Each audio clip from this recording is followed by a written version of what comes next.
I started in that industry, so I know what it is to be treated like too. From that point on, it was a life-changing experience to work with Impressions Painting, as a painter, as the sub. At that point, I was 17, 18. I foresaw that we were going to be in a really rough situation if I didn't take action. So I decided to leave school, and I was going to start my own painting company. And, I was resolving production issues because there were still some at the time. So I was probably working like 60, maybe 70 hours on average, like that whole year. I did about 800K in the first year by myself.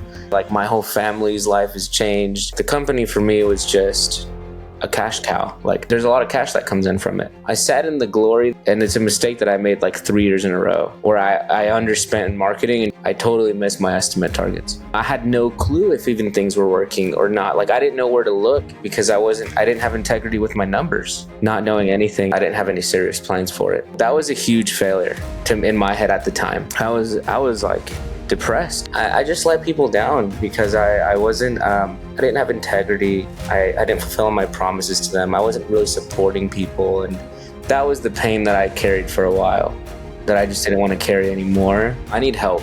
I need to find some help. All right, welcome to the Painting Business Pro podcast. It is my privilege to introduce Emmanuel Mora, CEO of Impressions Painting, also a partner at National Painting Group, and a 25-year-old prodigy phenom. What's up, Emmanuel? What's up, dude? It's quite the intro, huh? Yeah, man. You're the youngest business owner at National Painting Group, I think. Yeah. Right? That's pretty cool, yeah. Yeah. You know what, Kenzie might have beat you, actually. I think Kenzie's actually younger than you now. Okay, yeah. Well, anyway, a young prodigy nonetheless, man. So, hey, thanks for being on. Super excited to have you. I feel like this is a long time coming, having you on the pod. Since we've known each other for what, like 5, 6 years now? Well, no, even longer than that. Back when you bought Impressions Painting, that was like, what, 8 years ago now? Yeah. I remember seeing you out there when the company actually they had their first jobs. Yeah. I remember seeing you out there showing Brock how to produce things. Yeah, I started Impressions Painting with Brock in Tulsa there. Yeah. I like Tulsa a lot. So why don't you just, for everyone listening, just give a quick history of kind of how you became the owner of Impressions, how you got into the painting world, because your story is a bit unique compared to others. So. Yeah, cool. My family immigrated here from Mexico City, and for a long time my dad just was looking for a career. So he worked through restaurants, and he one day got some bright idea he wanted to be a painter. So he did that. And man, I remember my pops, he was like, I have to give him credit here. He's the reason why I got started here. He went and painted houses for some contractor for like $300, dude. And my dad was like finding ways to like get it all done in a day. Like he had to break himself, to make decent money. And so anyways, my dad instilled in me around that time. I was probably 12, 13. He's like, hey son, like, English, Spanish, you're good at communicating. Look for people to work with online, find contractors. So I found us a bunch, and we got burned a lot, dude. And, for me at an early age, that was actually like a really intimidating thing. Cause I was like, dude, you got like big grown men. I was like 13 years old who are like, I'm like negotiating for me and my dad, like how we should do things. And, we didn't have a good time for a long time. One day I was on Craigslist, and I remember seeing an ad that said like, we got work now. And we were going through a dry season, like no jobs. And so I was like about to get off, and I was like, I'm just going to send one more email. And I sent it. It was probably 14 around this time. And, the guy calls me in like 5 minutes, and that was Brock, the owner of Impressions. He's like, what's up, man? He's like, I actually didn't think the ad was like real. I thought it was BS, because he was like, we got jobs right now. We pay you at the end. We treat you well. I was like, okay, sure. Yeah. And then Brock calls me, and he's like, well, here we go. We got jobs. You guys want to come look at them right now? And I was like, yeah, sure. And I was like trying to keep it cool. I was so excited, dude. I always remember that call. And my dad, I was like, Dad, let's go. I got jobs. And we go over there. And he has 3 jobs lined up. from that point on, it was a life changing experience to work with impressions painting. As a painter, as the sub, we had never had someone treat us with the respect that Brock and his brother Brant treated us with. They paid us really well. They paid us on time. We went from living in an apartment, like 5 people, 2 bedrooms, to like we were able to buy our first house ever. Like not even buy, rent. Like, and that was a huge deal for us. That was a huge one. And yeah, man, our life changed. So Brock, he did that for a couple of years. He decided, don't really love the painting business, as you know, Ben. Just he was awesome at sales. Like I'd never seen anyone connect with people so well. But he was like, yeah, running a business isn't for me. He got a huge job offer for some oil company, and I think he was going to shut down the company. At that point, I was 17, 18. I was like depressed, dude. I was like, I'm not going to find another company like this. Like we've been looking for years. Like, what am I going to do? And it was my last year of high school, and I foresaw that we were going to be in a really rough situation if I didn't take action. So I decided to leave school, and I was going to start my own painting company. And right before I did that, I was like, hey, what if Brock, I wonder if he's selling the company. And he was like, yeah, dude, like I called him up. I was like, hey, you selling the company by chance? Or you shutting it down? And he was like, yeah, I'm gonna shut it down. He's like, I can sell it, but people want me to train them on how to do it. And I think he said like people were offering him like he got it up to like 800K or something like that. And he said like I just remember him saying like, dude, yeah, like people are offering me 100K, 150K. At that moment, I was like, yeah, geez, like that's I'm not gonna be able to pay him that much. He's like, but I can't train them. And he's like, so if you want to take it, you and your pops were there from the very beginning, so you can take it, but I can't train you. And he sold it to me for $5,000. And I was like, cool, dude. The only problem is like I don't have $5,000. Like I'm fucking 18. I just left school. I was like, he's like, okay. He's like, the account is still open. Like, let me take out a loan for $5,000 and you guys pay it off. I was like, oh shit, like awesome, And dude, I dropped out the next day. I told my teachers like, peace out. Like I'm out of here. They were like dragging me, don't do it. Like, and I was like, nah. I knew it was like our life would change after that, and Yeah, it did. So that's how I got started. man, how cool is that? That's such a cool story. Dude, it was so fun I've never to actually just be heard like, it from like pre Brock, so that's awesome to yeah, hear. Yeah. yeah, that part was special to me as One for well. the listeners. So Brock, just for the listener, just to connect this with what Emmanuel just shared, so everyone knows who Brock is. Brock was our first marketing manager we hired at Foothills here in Fort Collins, Colorado, and we hired him to just manage all the door to door marketing because that's all we were doing back then. That was probably like 2017, I think 2016.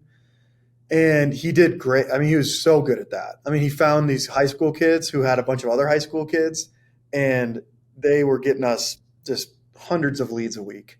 I should say 100 to like 200 leads a week. And he's great at it.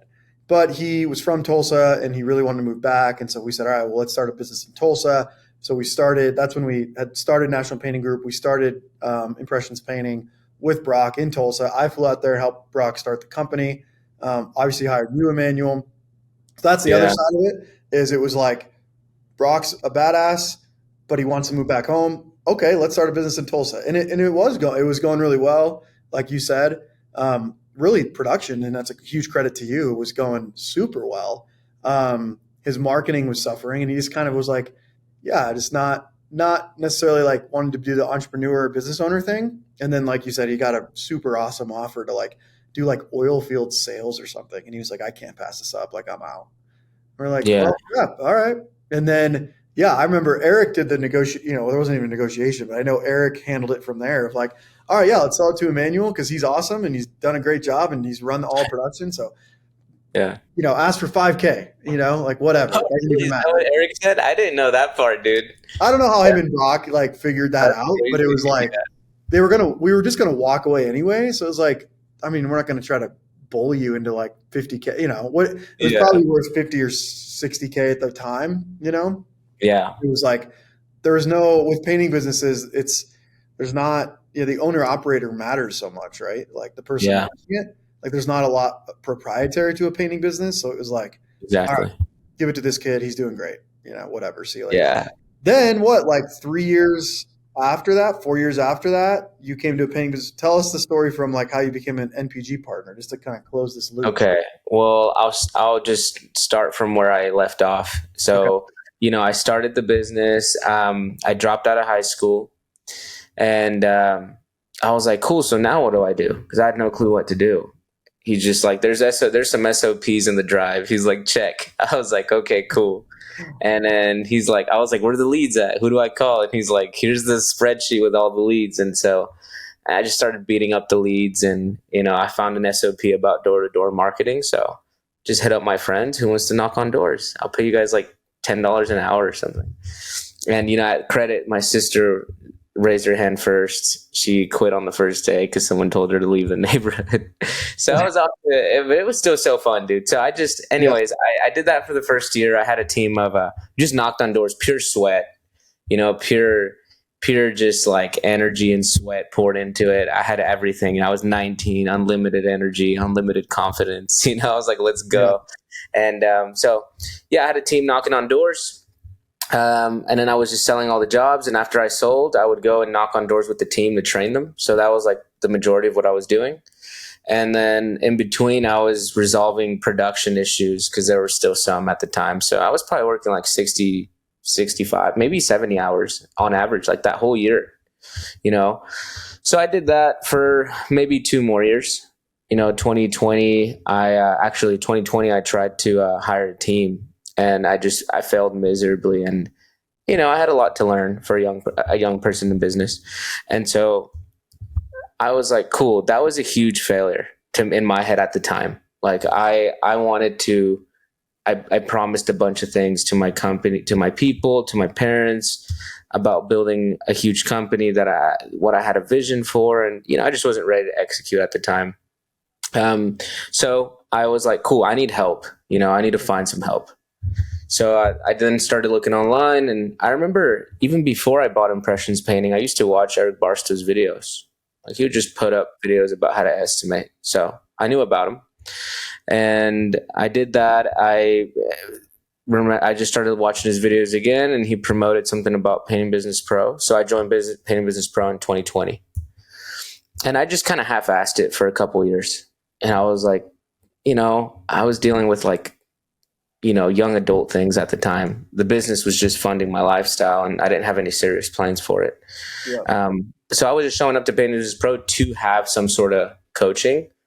And before Painting Business Pro, I actually tried other coaching methods, and I didn't find a lot of success. I found a group here locally who were all about the glam of business, like pulling up in Lambos and Hummers and like motivational speeches. And I thought it was cool, but after a year, it didn't really help. So the reason why I say that is like I noticed that there's something really powerful about finding a coach who is specific to what you're doing. There's a lot of business coaching advice online, and some of the broad stuff does apply to every business, but I was like, cool, like I need something specific. Like I need the nitty gritty stuff about the painting world. And so it's like, cool, let me go find where those people are at. Looked online, found Eric Barstow. And I think in 2022, I was like, dude, I know I have more potential than to just like be messing around with the business. And so I built my grand scheme from there. So I knew I had to get close to Eric Barstow. I was like, he's like the guy who knows the most about this industry. And that's how he occurred to me at the time. Yeah. So I did that, and I was like, cool, I'm just going to be like one of the best students in the Painting Business Pro class, like, let me just like show up to every meeting and be on point and like stand out in the class. And so I did do that, and I followed the systems well. And my business started to grow, and I started to talk to Eric more. And I remember one day I asked him like, hey dude, like I just sent him an email. I was like, can I go and just work for you for free? Like, I want to see what it looks like to build the companies that you're talking about and what you're coaching us to do. I want to go see what Foothills looks like. And he replied with, haha, like good request, man, but I only do that for my partners. And I was like, dang it. So then I replied back to him like, cool, man. I was like, would be an honor to be a partner someday. And then, he's like, cool, let's call each other sometime. Yeah. And we just talked on the phone. Like, I think it was like the same day. He's like, hey, what's up, man? Like, what do you think? Like, what are you thinking? Like, why do you want to partner? And I was like, and I just told him straight up, I was like, I just want to be close to you. Like, I want to learn from you. I want to get mentorship from you. Like, I'm 22 years old and, I could really accelerate my progress by light years just by being close to the best people in the industry. And he was like, haha, like, cool, like let's set up a Zoom meeting. And we set up the Zoom meeting and I already knew in my head what I wanted, like the deal that I wanted. And then Eric shows up and he says the same deal. And I was like, cool, yeah, let's do it. Like it was like the shortest meeting ever, and like we were just, it was meant to be, dude. It was meant to be. It was meant to be. So that's how the partnership happened. Yeah. Okay, good. Well, good to close the loop on that. But yeah, it's been fun being partners with you last, what, 2.5 years now? Yeah, about 2.5 years. Yeah. So there's a lot I want to kind of get into with you, especially for, business owners. So last year was your biggest year. You did 1.1 million in produced revenue, correct? Yeah.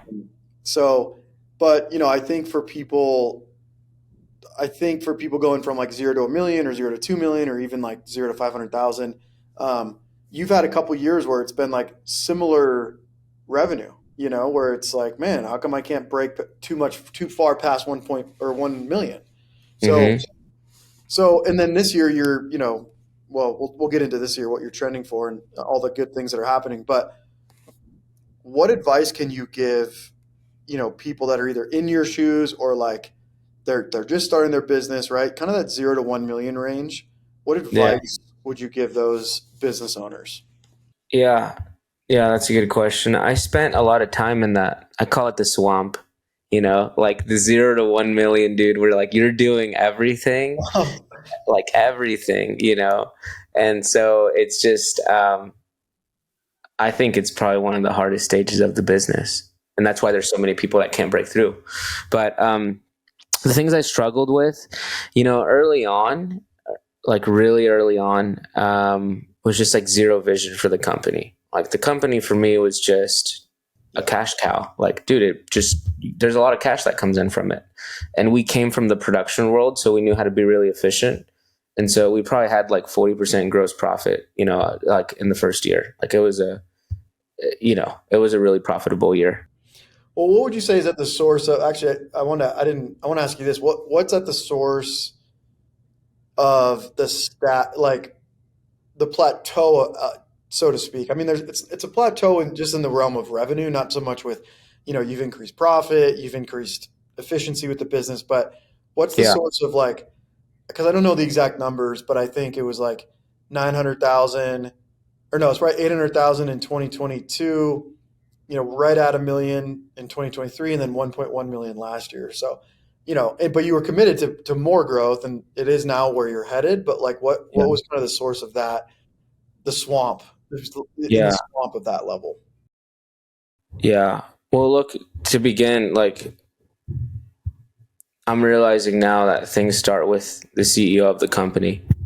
And so, like, who I was being during those years, I think had a real serious impact. So, some of the things that I mean by that, some of this stuff even kind of embarrassing to say, to be honest, but, I would reschedule. First of all, I would just be rescheduling estimates all the time, dude. Like just simple things. All right. Like there's no integrity in the business. I would be like, you know what? There's 30K in the bank. Let me just reschedule these 3 estimates and play video games all day. So it was like dumb things like that, Yeah, waking up late for meetings, not doing my calls, I was half-assed in the business in multiple ways, but these are some of the things that were at the source, yeah, specifically it was having to do with sales and marketing.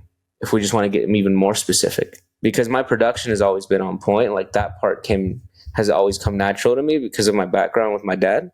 yeah, But like, first of all, marketing, like zero attention to it. I'm just like sending people out there and throwing money at marketing. yeah, So no tracking. I don't even know if marketing is working or not. No I'm tracking. just kind of flying blind, like, hopefully it's working. And, I had no clue if even things were working or not. Like, I didn't know where to look because I didn't have integrity with my numbers. Like, I wouldn't actually track things. And then when I did track them, then I wouldn't look at things. So, like, one common thing, for example, with marketing was underspending on marketing. I was always really proud of my 5%, 4% cost of marketing. And so I just was like, I prioritized that so much that I was like, I was just frugal with marketing. And it's a mistake that I made like 3 years in a row where I underspent in marketing and just I totally missed my estimate targets. That happened quite a bit, actually. That happened in like 2022, 2023, fixed it in 2024 finally. But I'm sure I was doing it before 2022. I just found out about it in 2022. Right. So yeah, being frugal in that sense. Yep. Nice. That's one thing. To take that like one step further, I lived a really inflated lifestyle. So financially, like there was no financial management on the personal end. And so that meant I was taking a lot of cash out of the business to fund my lifestyle, And what that translated to is like I was highly risk averse. Like I just wasn't willing to spend more, and I was just nickel and diming the wrong things. So hopefully that gives some insight to people. But Yeah. that was, yeah. Well, I think it's good. I think, a couple things to highlight. Um, and just for everyone listening, like why there's been, stagnancy with the business a bit. Prior to getting serious about the business, there was really no vision, right? So like it was just like you said, a cash cow. By the way, nothing wrong with that. I mean, had an Yeah. awesome lifestyle, like making Yeah, money, like better than most people make. I'm sure you're making more money than most people made when they step out of college, you know? for Like, sure. I Yeah, mean, it's like, the teachers were wrong, let's just they say. were. They So were. a lot of good stuff, but yeah, no vision. Just and then I think you could probably safe to say that just became like you got tired of it. You got tired of yourself a little bit. Like that's why you Mm, probably sought Eric. It's kind of like, man, I'm sick of like something in your cranium was bouncing around in your head of like, this isn't how I want to run this business, right? Um, so then like yeah, blowing stuff off or scheduling estimates, like all that stuff, like I think that's pretty obvious for people where that's going to hinder the business. Um, right. and that's what happens, Emmanuel, where, and this, but just for everyone else, like once we reach a certain level in business and we are making the money we want to make, when you're not just surviving anymore, but then you don't have a vision next, there is this gap where it's like, if it just becomes about the money, like you can't really go past a million or a couple million, like you just can't, because there's no reason. Yeah, Like I got enough money to, I don't, money's yeah, not, so it's like, okay, do you want to just automate it and not do anything with your business? Or do you want to actually build it into what you're committed to building it into? And I think for the listeners, it's like you got to take the time to declare one or the other. Like automate the business and spend zero time in it and just collect a couple hundred K a year. That's awesome. Fine. Do it that way. Or build a real, or build a 10, 20, $30 million business, build a business you're really proud of, but you got to choose one or the other, not just kind of sit in that purgatory between like a million or two and like I don't know what to do next because I'm making enough money to have my needs met, but I'm also not like completely fulfilled anymore by my business, you know. And I think yeah. obviously that's why you joined MPG, but more importantly, that's why you really were like, hey, I want to build something I'm super proud of and something that can like that I can have more with instead of just $1 million business, right?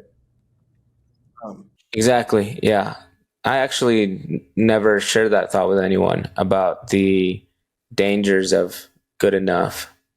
Like good enough being like I'm doing 800K, 900K. That's actually about what I did my first year ever in business. yeah, Just a little fun fact. Like I did about 800K there in you the go. first year by myself. not Nice. knowing anything. And I was like, cool. Like, dude, that's so awesome. I was just comparing myself to like everyone else. I'm like 19. I'm making six figures a year. Like my whole family's life has changed. And for me at the time, like I just I sat in the glory. There wasn't anything like more that I was looking for after that. Yeah, that's what happened. I was just like, yeah, it's good enough, good enough, good enough. Till one day I noticed, like, dude, I'm wasting my potential. Like if I was able to do that at 19 years old, um, what am I really capable of, and Yeah. like why am I not making it real? And that was that was the pain that I carried for a while, that I Yeah. just didn't want to carry anymore, was like selling out who I knew I could be. Because that's what I'd been doing for a while. Yeah. So Yeah. Good, man. Good. yeah, One other yeah, thing to underline for everybody. So mostly what Emmanuel's talking about is vision and like intention and really creating a future for yourself that you're living into is just critical. And most people at painting business, what we find for the majority of people, they got into painting to get out of something else, whether that be corporate or they're a generational painter and they actually want to build something where they're not on the ladder every single day. Um, or they wanted to buy a franchise, but they thought that this was a better option. So whatever the case may be, it's like that's fine to start with, like the reason to start a business, like to start the painting business. And that's fine. But then once you get to the level where Emmanuel's at, is like, okay, once you're making all the money you need to make, then what? And if you don't mm, have an answer to that, you're gonna get stagnant. You're gonna feel unfulfilled. Like you're gonna be in that swamp that Emmanuel's talking about. So I think it's important to have a goal or a vision and intention in the future before you get to that point. And if you're there, that's okay. Make one now, right? That's a big exactly. thing. And Yeah, then just one other thing you mentioned that me and Eric hit on a lot at Painting Business Pro is tracking. Like you got to track your data. You got to track your numbers. Like if you don't know your numbers, you are literally losing money. You're losing. yeah, You're less successful. I just promise you. If you're listening to this and you don't know your marketing numbers, you don't know your sales rate, you don't know your cost of marketing, you are losing money. Like you're literally losing it just by not knowing it. So I'm glad you said that, Emmanuel, yeah. because again, people are like, "Oh, I'll get to that. I'll figure out my numbers later." It's like, no, no, no. You got to like stop everything you're doing and like you don't need your numbers to be exact, but you got to have some like pretty clear, rough numbers in order to know where to take your business. So tracking is critical. That's really good, man. A lot of people I've noticed that come into trades aren't really like, they don't have a business background. Yep. Like they don't, and that includes me. It's not a they, like we. Like I came in from background doing painting with my dad, so that it, even though, so there's like a huge blind spot there, because even if I wasn't trying to grow even if let's just say I didn't have a vision, no intention, and I just want to make more money. I still had an intent. That was still my intention, like the vision. I Yeah. just want to be more rich, but I Yeah. was having trouble even doing that because I didn't know what was broken in the business. And my solution was like, let's just work more hours. Let's just do more estimates. Yeah. Let's just do more jobs and try all these crazy tactics like lowering my price or doing 20 estimates in a week, like just trying crazy things, dude, because I didn't even know what the problem was. It was never my sales. That's one thing. Like Right. I started off probably selling like 50%, no problem. It was Right. never my production. Like I have the clarity now. I didn't have it then. Let's just say Emmanuel still wanted to just make money and he was just super money hungry. If I just knew that I wasn't spending enough on marketing in 2020, I could have, you know, I could have just spent more money on marketing and broken the $1 million barrier that I've been trying to build for a while. Yeah. Exactly. So that is like, yeah, highly important. It occurred to me for a long time, like, oh, this is tracking CRMs, like so simple. It's probably not. It just flew right past my head. Like it doesn't matter. Yeah. It's easy I think that's everyone, people can relate to that. I mean, I wasn't always good with like the data. I mean, we always Yeah, had tracking sheets, but I mean, you see it, but like like in our Salesforce now, I mean, we know we have more data. We have so much data. It's like we can't even get to all of it. So Yeah. there's a new problem we have for like NPG companies, but like back then I wasn't great with data either. And it's one of those things where it's so easy to be like, oh, I'll get to that, not as urgent. And it's like, no, actually, you got to get to that now because that might give you a different action to take right now. Like, because you Yeah. might be, like Emmanuel just said, it might be like, oh, I'm gonna like change up my sales process or like give a crazy discount. It's like, well, wait a second, what do your numbers tell you? You know, a lot of Exactly. times when I work with PBP members, it's like they think they should do this, but then we look at their actual data, whatever Yeah. data they have, and it's like, no, actually, based off the data, you should actually do this. So either the data's wrong or the thinking's wrong. Which one is it? Yeah. Perfect. The numbers tell a better story than any sort of story we're going to come up with in our heads. That's what I've discovered for myself. Yep. Yeah. I like that. I like it. There's another price to that too, like not knowing what to go work on, that I just want to share a little bit about. Like you start to feel frustrated and like you're in despair. Like I'm trying to work harder and I'm trying to do more estimates and I'm putting more effort in, and why am I not seeing the improvement? Yeah. That can be really heartbreaking, I'm sure there's a lot of people out there who've quit because they've tried so hard and trying hard never got them to where they wanted to go. It's like you have to try hard at the thing that is most important. And I think that's what knowing your numbers gives us access to. Yeah. Nice. I love it, man. Yeah. So, one thing you do really well is, by the way, I want to loop back to why this year is going to be different than the last 3 years, but so that's coming up. But Cool. There's a lot there. for So human impressions, yeah. But yeah. so you're someone who has production like really dialed in, to the point where actually we're going to hire, so at Impressions, we hired, office manager slash assistant for you, which we can get into a Hmm. little bit.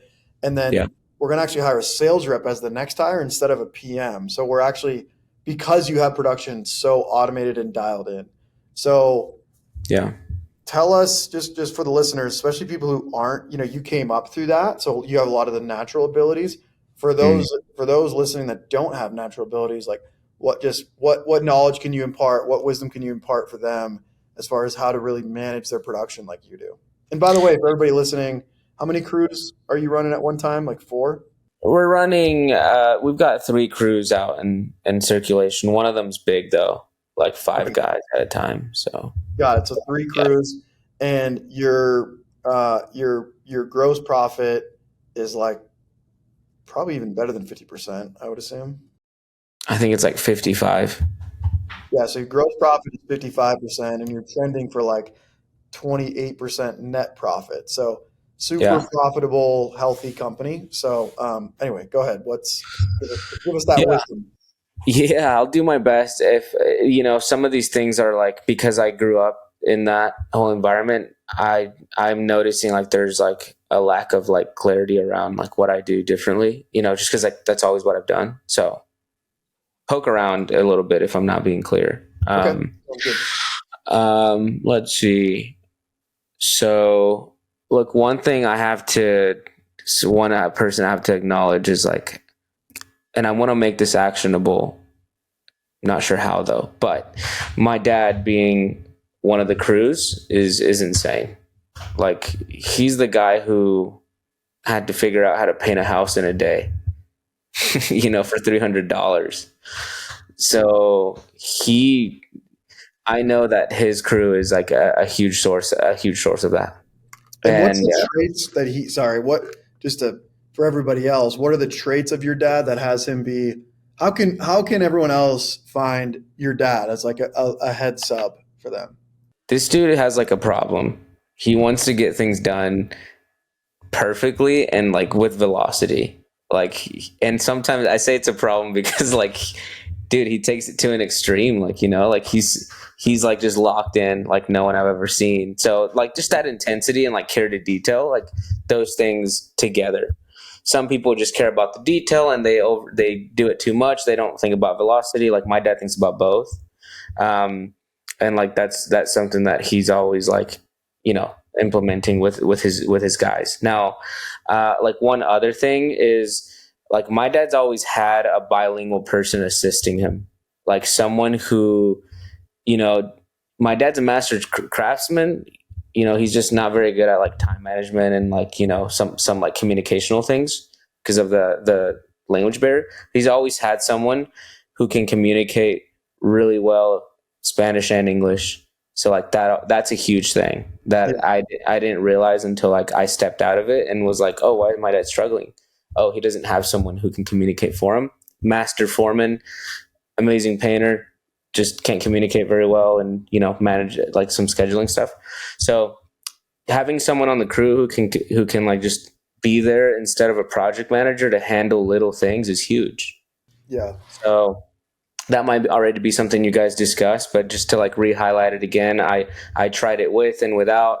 You can have a master foreman, someone who's an amazing painter, but if they can't communicate with the client, like it's going to be so much more inefficient. Like they can't handle change orders, they can't handle a simple question. Like the clients get a little frustrated. Like we did suffer in production for a while when I left production that first year, actually. Yeah. So like that's a just simple thing, but highly effective, just to have someone who can speak both languages on the crew Right. and who can communicate and who's like always going to be there. That Yeah. is just really important. And then once I realized that with my dad, because my dad he ran most of our production in the beginning. Well, then I just made that a requirement for everyone else. That's when things got kind of crazy with production. Where like I just spent like 2 hours a week running production for like $1 million. Yeah. It's like that alone, just having the English and Spanish speaker be like the liaison between the crew member and the client. It's almost like they're mini project managers, rather than to have like a full blown project. So, and I just requested that of the crew. And I think the reason I could request is like, one, I had a strong relationship with my dad. The other crew, super strong relationship too, where like we can get into the relationship stuff, but like I was able to request that from them because I had a really good relationship with them. Yeah. Like, hey guys, we love working with you, want to keep working with you, but look, I can't book more work if I'm spending 20 hours a week on production, 15 hours, whatever it was. Yeah. And so when I aligned us in that way, they're like, cool, we want more work. So we'll get this painter who speaks Spanish and English. And then we spent time training that painter on the systems of our company. So I was like, cool, here's how you do a pre-job walkthrough. Here's how you do a final walkthrough. Here's how you do a change order. Yeah. That's it. That's like the things that take the most time sometimes with a crew is just like the pre-job walkthrough, the final walkthrough, and answering questions in between the job. So, I spent time with their English speaking, Spanish speaking person, training them on doing that, and I wasn't really paying them like anything, like it's not like they were under Impressions payroll. They're still the subcontractors employee, but I'm just working really, really closely with them, Yeah. and maybe that's one of the things, is like being able to get close like that with a crew to where like you can request that and train one of their employees. Well, I mean, there's a ton of good stuff. Let me just uh, point and highlight some things. Um, so, number one, yeah, bilingual is important. I think that one's important for people who are like, oh, I don't want to hire a crew that doesn't speak good English. It's like, well, they might hold on to that because there might be. Can they get someone that is bilingual? Can they get like the owner of the contract? The owner of the actual company might not be bilingual, but can they bring someone else on that is? And we have a couple crews like that at Foothills where, yeah, the main guy is not bilingual, but he's a master painter, just like Emmanuel's dad, and they have a speaker on site that can talk to the homeowner. So I wouldn't discount a crew for everyone listening. Like, don't discount a crew just because it's like choppy English right now, right? Uh, Yeah. the other thing, like just your dad, what you pointed to is your dad's a master painter and he does things impeccably well, but also with velocity. Mm. That one for everybody listening, like I can't stress enough. You cannot tolerate. You have to have a super low tolerance for average paint work. Like you're just not going to get word of mouth and referrals and return clients if people are like, yeah, it was pretty good. Like there's some overspray and yada yada, but it was okay. People aren't going to refer you with that. People are going to refer you when they're like, this was like the best paint job I've ever seen.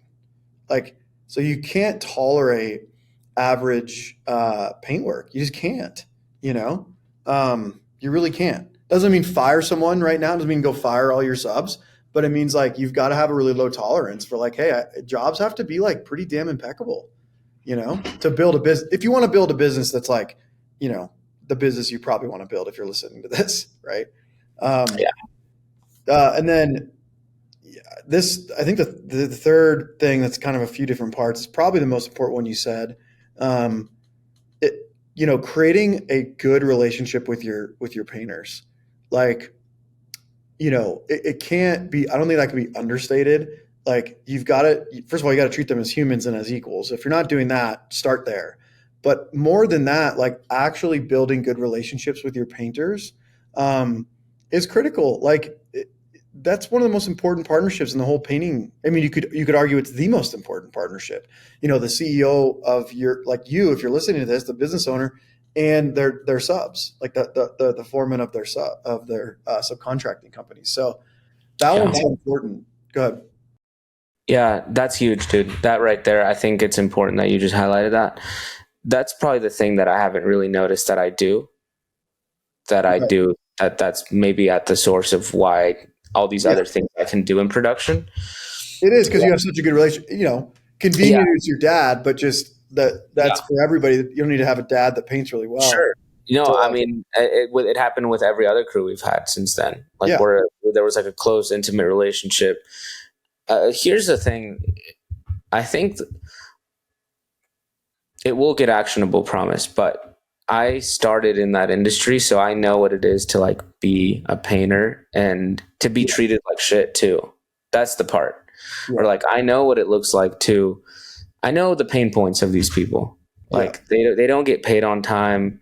Um, you know, they just get seen as like a way to make money for the company, and it just there's like a lack of a human, you know, aspect to there. And there's also like, yeah, you're the CEO, and like you're my painters. Like there's that too. You know, like there was yeah, a lot of that where like you know, like boss employee down here dynamic, not like right. closely working like this, like on the same level. Um, and Which is so, not the way to do it. Like you just, yeah. you know, it's not the way to do it. Well, and I think just to, sorry, underline one more thing with that is, um, you said like just making clear requests of your painters, and speaking like just speaking the truth. Like you said it so perfectly. You're like, hey guys, in order for me to sell more jobs, I got to be less involved with production. So like, can you all start to take over some things like pre-job walks, post-job walks, some client communication in between? Like, Mm-hmm. because you created such a good relationship with your subs, you can do that now. So you can then go do, I mean, you're doing like 12 or 13 estimates a week Mm-hmm. while producing 40K a week. So it's like, and that's not really normal without having a PM in place. So I think for everyone listening, it's like Emmanuel can have those conversations because he's built a good relationship with them. Once you've done that, you got to have those conversations. You got to just speak the truth, like be honest. Like, hey, I want to, you know, I want to keep giving you guys more and more work. I do these and these things with clients that if you did, I could do more estimates and sell us more jobs. And so that's Mm-hmm. where that partnership thing, Emmanuel, you're hitting on, like that Yeah. partnership between let me go do the marketing and sales, you guys smash the production, sound good? Okay, great. And that doesn't mean you're not going to do some client calls, and there's some stuff you're going to still do as a business owner until you have a PM in place. But man, those conversations make all the difference for if you're from that $0 to $1 million mark before you hire your first PM. So, Yeah. yeah, Yeah, exactly. Just some things that people can do. yeah, Um, one is like super basic, just checking in, like actually asking them about their profitability. yeah. This might be a controversial thing because, you know, I know subs are good at selling. My dad was always like, ask him for another 200, you know, for no fucking reason. So like, I know, dude, I know. Okay. There you Like, go. You heard it on the Painting Business Pro podcast. do negotiate. They know what. Yeah, Dude, that's they good. just we fucking know. Like all we have to do is ask. Like, and especially if they love you, like we knew we were like doing awesome work. So we're just like, hey, my dad's like, see if you can do another 300. And I was like, can you do another to Brock? So I know like when people do it to me, so like that's one thing. And I was like, It's so good though. dude, like one thing that I think that you know I just got myself in their shoes. Like I Yeah, know, dude, they're probably like they're not living the lifestyle I'm living. Like they're trying to build up something awesome. yeah, And for them, like $200, $300 may mean like that much more they can spend on their kids or, meals. Like that's a lot of money to them. yeah, And so one thing for me was like, I was loose with that in the beginning, you know, I was loose with that. Like, um, loose in like, if they could explain why they needed more money and it wasn't anything absurd, I'd be like, cool. Like, look, I want to take care of you guys, but like, I need to know specifics. And like, we've gotten more strict on that now. Like now I don't do it like almost never. But what I'm trying to say is like, yeah, I know that subs can just ask for more money. And like something that I do is like, I always, if there's like, I ask them to like, hey, tell me like where the breakdown is so I can understand and improve my process. Like if you need more money, cool. I do want to make sure you make good money. Like I'm aligned with that, but I need to know where's the breakdown so I can make more money. And yeah, usually when I say that, then they're like, cool, like you bid for 10 gallons and, we're going to use 14. And I was like, cool. I can go adjust my stuff and I have a clear conscience about paying them more money. And I'll yeah, usually err on the side of just taking care of them. That's what always got done to us with, yeah, with Brock. He would always just err on the side of, you know what? I want you guys to be taken care of. There's just, money is one of the most important things to them. And, a couple $100 means a lot more to them than to me. So that was one thing I know like yes, painting business pro is like, don't, but I think like one thing I would say is like, if they can articulate really why they need more money, then I would always be like, cool, well, here's another $200. Or if they asked me for 400, but I couldn't, I was like, look, I can meet you in the middle at $200 or 250. And then, like, they just, that always just really showed them that I could take care of them. So that's like one thing is just like, yeah. ask why they need more money. And then if they can articulate a clear reason, like just loosen up about it. That was one thing that worked well for me. And then two, I would say like just building like a personal like relationship with them. That's always one thing that Yeah, I've just enjoyed doing because I just worked with my family from the beginning, and I just kind of like to have everyone feel like my family. It's just awesome. yeah, So I would just invite invite the contractors over. Like, come, let's have a cookout. Even if it's awkward, like let's just whatever. I'll just get a 6-pack of beers or something and make a cookout and just really like thank them and be like, just you guys have been doing really good and I appreciate you guys, and invite them to stuff like that.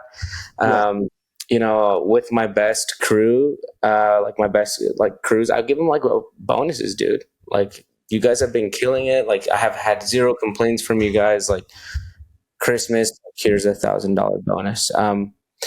So think little things like that, really listening to like why they need more money, was one well, I thing. think And yeah, yeah, I think the thing to pull from that is like, don't be a robot with your subs. Like, yeah, there is the game to play with negotiating, and yeah, you don't want to negotiate on every single job, and you don't want to play that game. At the yeah, same time, like, if a job looks to be underbid, then don't, and it's, it, yeah, they're asking for 600. Yeah, can you meet them in the middle? You don't want to get into that game too much, but like Emmanuel's pointing to, it's like, look, also, it's like two human beings working together. And so there is like trust to build, and yeah, sometimes there is some give so that you can, so there's take later. I mean, there definitely is a emotion to working with subs that I think yeah, you've really mastered. I think yeah, seriously, I think you've just mastered it. yeah. Especially And I with have money. numbers as the evidence that you have. So, um, Yeah, yeah. so to loop back, so we're dude, we got 6 minutes left. Um, Jeez. I know we're gonna have to do a part two.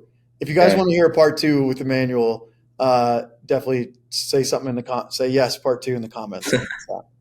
So last question to loop it back home. So like I told you, I'd ask you, what is going to be different this year compared to the last 3-ish years, maybe even 4-ish years? Like, what's different? Why are you trending for the numbers you're trending for, and what's going to be different this year for you? One thing is I have a vision for what I want to build with my company that is meaningful and inspiring to me, and I connect to it almost every day. Nice. And I just want to build a market leading company that people love and are astonished by. Love That's it. important to me. Like, I don't really care what it means to everyone else, but it's just really important to me, you know? Yeah. And so that's one thing. Like, I've articulated a clear vision, intention for my business. I connect to it every day. My actions now are starting to come from there, not from just making more money, which doesn't get very far once you're good on money. So that's one thing. Okay. Two is like, Vision. huh? Clear vision. Yeah, clear vision, and then connecting to the vision. And if there's no connection to it, then it's not. It's just a piece of paper. It's just writing somewhere. You'll forget about it. Yeah. Um, Every day, or how do you connect to the vision? every day, twice a day, I have um, an event in my calendar, and I had my assistant link um, like the vision for it. I have my life commitments on there. Like, I just connect to my vision for my life and my business, and how my business makes my life, the rest of my life, better if these things happen. Nice. Twice a day. Yeah, it takes me like 15 minutes, Yeah. and it looks different. Sometimes I'm just visualizing it when I'm on a treadmill. Sure. Sometimes I'm reading it, and I'm reading it out loud as like, I am doing this. This is like what is happening. I use the I statements and speak them in the present tense. Yeah. That's one thing. And then sharing the vision a lot with people. I share it with my employees. I share it with my family, sharing it with everyone right now. That's making it public. That's one thing that works for me. Nice, man. I love it. Yeah. And dude, I used to wake up at 10. I went from waking up late to meetings with my employees to like, I happily wake up at 5:30, 6 a.m. to hit the gym and have the best energy possible for my people. So, Yeah. when I say a company that people love, like, obviously that includes clients, but like the one thing that is really becoming special to me, that has become special, is like my people, my team. And like, man, if they love this company and are astonished by it, like, it's just, that gets me up so easily. Like, let's just Yeah. go, dude. Yeah. I'm getting to the point where like, I don't want to go to sleep. Like, let's I just want to keep doing it. So that's Nice. one thing. Clear vision, connecting to it. Two was really completing my pastor on building a team. So I actually, like I said, when I was 20, I did a terrible job. I promised a lot to a lot of people, my cousin being one of them, who I saw like as a hero. And I just let people down because I wasn't, I didn't have integrity. I didn't fulfill my promises to them. I wasn't really supporting people, and I was learning a lot. But what happened was, like, I stopped trying to build a team for like 3 years after that. I was like, man, it was so hard and so heartbreaking that I'm just not going to try again. I Mm. never addressed like that. I didn't trust myself to do that. Yeah. And That's really good. Yeah. that's actually the main pull, probably till this day, one of the most valuable pullaways I've had from our partnership, Mm. is being able to see that clearly and then do something about it. Yeah. Like, dude, just like not even wanting to try to build another team. Just Right. imagine that. Like, you'll never break past 1 million. No wonder I never did. Right. I mean, there's people who just want to make money who have broken past 1 million, 2 million. I see them. Yeah. They don't have a vision. But yeah, that was like one really sourceful thing, is like, I failed terribly. I never got clear on why I failed. I never addressed the distrust with myself, and I like silently gave up. Yeah. And like the development we do at our company at National Painting Group it's insane. It's phenomenal. Like, Yeah. I've never experienced anything like it. And I tried many things before, and me, this is one thing that I love a lot, like just development. And so I've gotten to experience a lot, but like development, meaning as a human being, like Yeah. at the source of what happens in the business, I'm starting to see is like the human being that's most responsible for what's happening with the business obviously is the CEO. And if the CEO is blocked and, you know, it's blocked emotionally or just has like, you know, distrust, like it just blocked in a certain way and like is not developing, neither will the business. And, Yeah. you know, that's probably one of the most valuable things ever. Like I was able to really complete the distrust with myself and really give myself another try with building a team. And it's actually going really well now. So that's actually like the main thing. Like I'm trusting myself to try to build it, to build a team again, not just try. Yeah. And it's fucking working because there's really, really powerful systems here at National Painting Group where like, I can just follow the systems. And now that the distrust has been handled, like I can execute. And so Love it, man. that's why we're trending now, because I actually am able to enroll people and hire awesome people to work and build this company with me because I just can't do it by myself. Right. So, Exactly. Yeah. yeah. Yeah. And just for everyone listening, he's, Impressions is trending for probably 1.5 million this year, but we don't even care about that. Like this year's like, it's important, but it's also a little insignificant. It's more about the team Emmanuel's building around him for 2026 and 2027 and 2030 and 2035.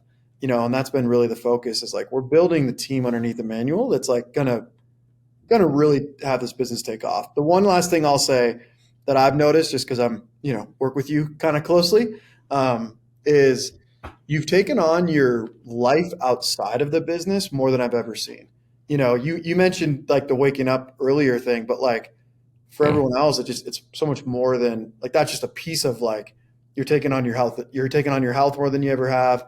You're taking on your sleep. You're taking on your relationships with the people in your life. Like because you're working on the other areas of life, your business is succeeding more. And like for everybody listening, I can't say it any clearer than that. Like your business succeeds when you are a happier, more joyful, more fulfilled person. Like it just does. I don't know how exactly it works, the science of it, but it just does work. So if there's one thing you take from Emmanuel, it's like, yeah, start taking the other parts of your life seriously.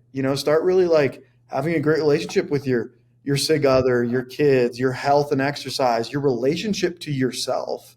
Like all that stuff freaking matters. So, yeah. Yeah. And that's not talked about commonly. People are going to be on YouTube and that's not common knowledge on YouTube. And that's like one thing that National Painting Group, like that we call it living true. I'm not sure if you guys talk about this in Painting Business Pro, but starting to. That's been wildly powerful and it's really uncommon, knowledge. Like, yeah. We'll leave people wondering, but yeah, it's really important. Yeah, no, it's powerful. Look, in short, living true is like living true to your life commitments and what you care about in your life. And yeah, if you've been to a Painting Business Pro, summit, like a conference, then, we definitely get deep into that. But so anyway, that's what I really want people to take away. Well, there's a lot to take away from this one, but that's probably the main thing is like live true to your life commitments, build a life you really love to build, and watch your business explode because of that. So, yeah. All right, brother. Awesome having you on, man. Yeah, thanks, dude. Well, I want to do a part two. Oh, we got to do a part two. We didn't even scratch the surface. Say part two. I'm coming back for part two. Yeah, we didn't even scratch the surface, man. We got to do it. All right, brother. Yeah. I appreciate you. We'll talk to you later. Peace, man. Hey guys, thanks for listening to the show. I hope you found it valuable.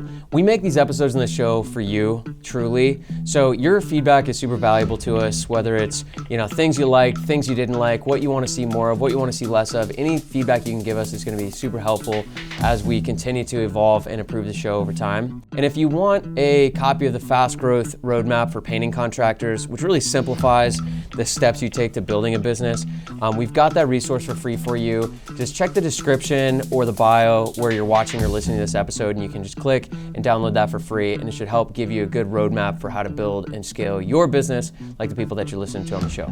So thanks for listening in. We'll see you soon.